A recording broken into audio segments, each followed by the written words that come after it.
আজকের ভিডিওটি আমাদের অ্যানিভার্সারি। হ্যাঁ, অ্যাকচুয়ালি এডিট করে ভয়েস দিতে দুদিন লেট হয়ে গেল। হ্যালো এভরিওয়ান, আমি প্রীতি। আশা করি তোমরা সকলে খুব ভালো আছো। দেখতে দেখতে আমাদের ৩ বছরের অ্যানিভার্সারি এটা।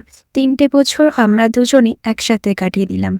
এই ৩টে বছর কতটা তাড়াতাড়ি সময়টা কেটে গেল, তাই না? করে আমাদের কত রাগ, অভিমান, হাসি, মজা, কত রকমের খুনসুটির মধ্যে দিয়ে গেছে। এইভাবেই তোমার সাথে আমি সারাটা জীবন কাটিয়ে দিতে চাই।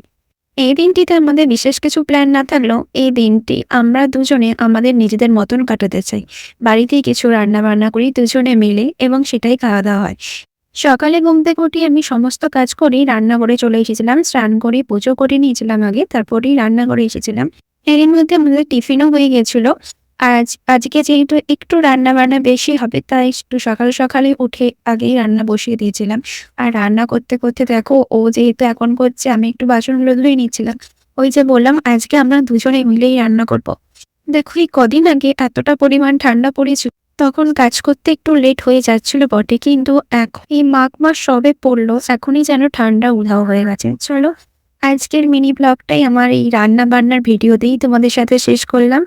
আর আমার মিনি ব্লগগুলো যদি তোমাদের ভালো লাগে তো সাবস্ক্রাইব করে দিয়ে পাশে থেকো।